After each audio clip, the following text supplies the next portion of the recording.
Okay, my second team that I just wanted to ask you quick opinion on, and we talked briefly before this about them, is the New York Rangers. I stumbled across a post that showed their additions and subtractions this offseason, and the post said, "Are they now a cup contender?" And I looked at it and I went, I don't know. Did they get better? Did they get worse? I don't know what the New York Rangers did in this offseason. When I look at it quickly, they lost Strome, Kopp, Mott, Rooney, Trano, Braun, Georgiev, and they got Halak, Trocheck, and Carpenter. Re-signed a couple guys, obviously. Yeah. But I just really don't know if this team got any better. So you want my opinion? Yeah. I think they got worse. I really do. I think there's a lot of names there who are impact players. Me saying they got worse doesn't necessarily mean that I think they made the wrong moves. I prefer that they don't overpay guys like Kopp and Vatrano, who got overpaid in their respective places. At a certain point, like, you just can't keep everybody. And they were rentals. Kopp was a rental anyway, so it was like, you can't expect them to keep everybody. I think they got worse for a backup goalie as well.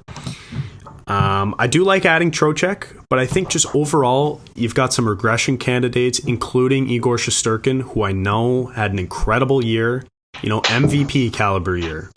If he won it over Matthews this year, I wouldn't have batted an eye. I would have said well-deserved, because that was the best goaltending season, like collective season, that we've seen put together since Carey Price won the MVP.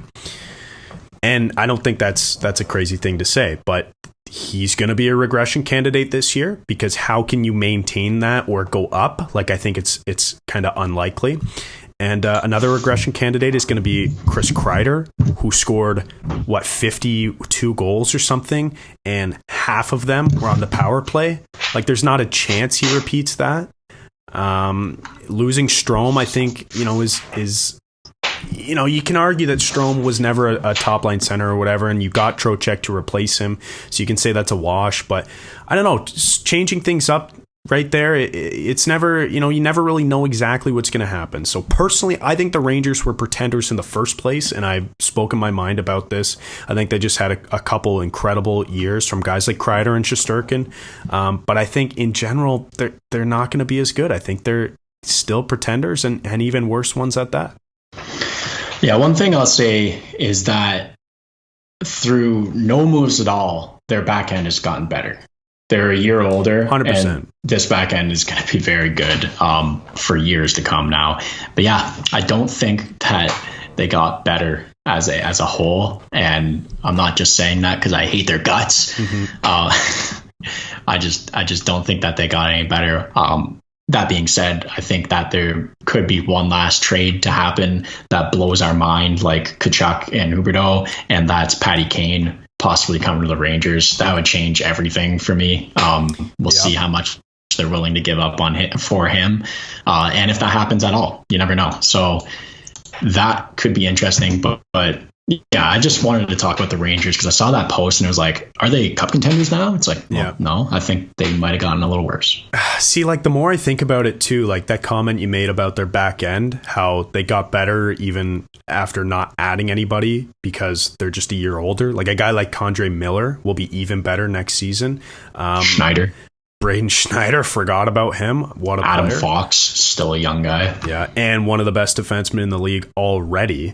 Yeah. But the same can be said about their forward group. Lafreniere and Kakko, say what you want about them. They had really good playoffs, the two of them. And with Philip Hedl as a third guy on that line. And Hedl, he's sticking around for a while. Lafreniere, he was probably the second best player on that line, and expect him to play more of a role this year. And then Kakko, he's coming along too. These players don't play often, and I don't know how many times I've mentioned this. They don't play as much as they should. Both playing about 13 to 14 minutes a night on a daily basis, which is a joke for a first and second overall pick.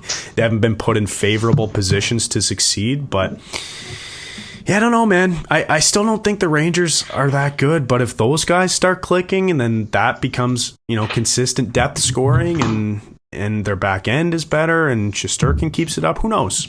They could be contenders. Yeah. They're a playoff team for sure.